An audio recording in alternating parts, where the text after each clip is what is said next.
The Book of Judges by John Smith.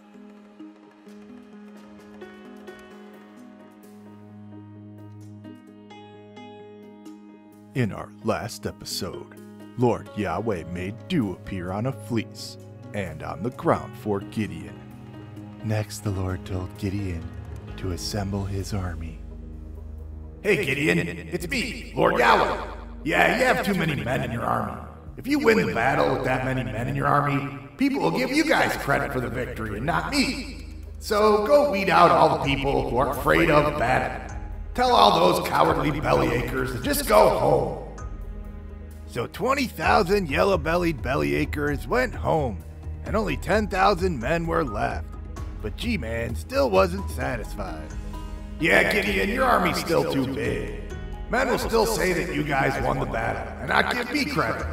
Send your men down to the stream to get a drink of water. If your people go down and lap the water like a dog, then those are the crazy killers that we're looking for. And 300 men lapped the water like a dog. These were the hardened killers that God was looking for. With these 300 lapping dogs, I have delivered the Midianites and the Amalekites into your hands. But there were so many Amalekites and Midianites that their camels numbered as many as the sand upon the shore. And Gideon was quaking in his boots a little and thinking, maybe G-Man's plan wasn't so great after all with only 300 water lappers. And the Midianites were as thick as locusts, and their camels were as countless as the grains of sand. No worries, Gideon. I will deliver the Midianites into your hands. That's right. Lord Yahweh told Gideon to tell you guys he delivered the Midianites into your hands. Yeah, Moses, I just said that. Lord Yahweh told me to tell you that he just said that, Moses. Gideon separated his 300 men into 3 companies. He gave them all trumpets, torches, and jars. They reached the edges of the camp and blew their trumpets and broke the jars.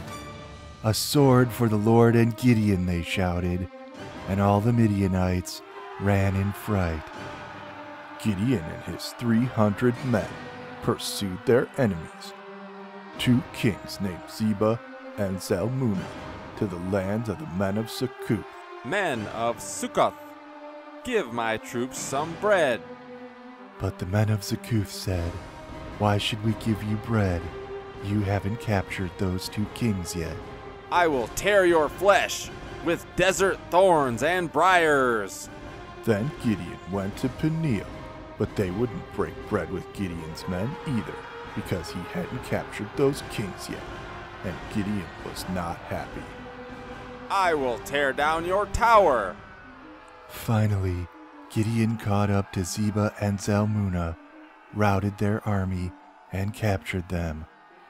Then Gideon returned to the men of Succoth. Here are the kings. I have now captured them. Since you didn't give me bread when I asked, this is your punishment. And Gideon punished the men of Succoth with thorns and briars, and then he tore down the tower of Peniel and killed the men of the town. Then he killed Zebah and Zalmunna. So the Israelites wanted Gideon to rule over them. I will not rule over you, but you can pay me some gold earrings. The enemies of the Israelites wore gold earrings and nose rings, and the Israelites had taken them as part of their spoils. So the Israelites gave Gideon a pile of ear and nose rings, which he then melted down and made an ephod. An ephod is apparently a holy golden suit. We'll just say it was like the mithril silver armor that Bilbo Baggins got in The Hobbit, except made of gold, from nose rings. And then the Israelites worshipped this magic gold suit for some reason. In this way, the ephod became a trap for Gideon. Gideon let the people worship the ephod, and he charged them money for the privilege. Man, well, I guess even judges gotta make a living. Then there was 40 years of peace. Oh, more upteen bajillion long time, what a surprise. Gideon had many wives and 70 sons. He also had a concubine who lived in Shechem. Wives and concubines, huh? Must be pretty good for a judge. Working for Lord Yahweh has its perks, I guess. Anyway, Gideon eventually kicks the bucket. After Gideon died, the people returned to worshiping Baal. Because as usual, they've got some really short memories. Then one of Gideon's sons, named Abimelech, went to Shechem and addressed all of Gideon's other sons and family and said, "Would you peoples want to be ruled by 70 sons or by one son? I am one of you guys, and we share the same flesh and blood, remember?" And those sons went and told the peoples, and the people said, "We want to be ruled by one son." And all of those stupid peoples gave Abimelech 70 doubloon monies of silver loot. And Abimelech went and hired a bunch of seedy scoundrels with it. Then he went with those scoundrels and killed all his brothers, apparently, on a single stone, except for one brother who got away. Jotham, I guess his name was. And Jotham was the youngest brother, and he climbed a high mountain, and he asked the peoples, "Did you peoples act honorably in making Abimelech king? My father Gideon fought for you peoples, but you have revolted against his family and made our half-brother king over you." But Jotham didn't stick around long because he was afraid of Abimelech. I mean, he did kill like 68 of his other brothers. I guess G-Man didn't much like Abimelech either. I will stir up animosity between Abimelech and the people. So there was this dude named Gaul or Gale or something who talked to the Shechemites and convinced them they didn't need to follow Abimelech. But that really pissed off Abimelech, of course, and their two armies fought this huge big battle. Slaughter, blood, sprinkle, sprinkle. Eventually, Abimelech killed all the people under Gaul. Then he salted their fields so nothing could grow.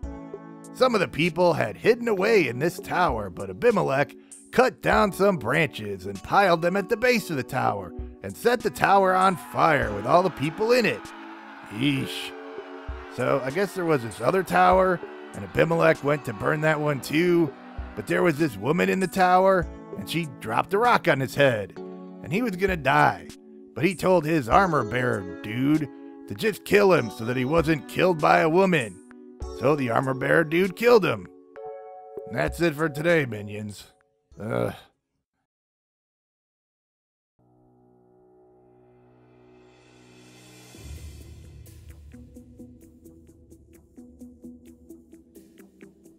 Hello there, servants and followers of Lord Yahweh. It's me, Gideon. You should subscribe to John Smith's channel, but don't give him any money on Patreon. He's an atheist without morals and will just spend it on strippers and beer.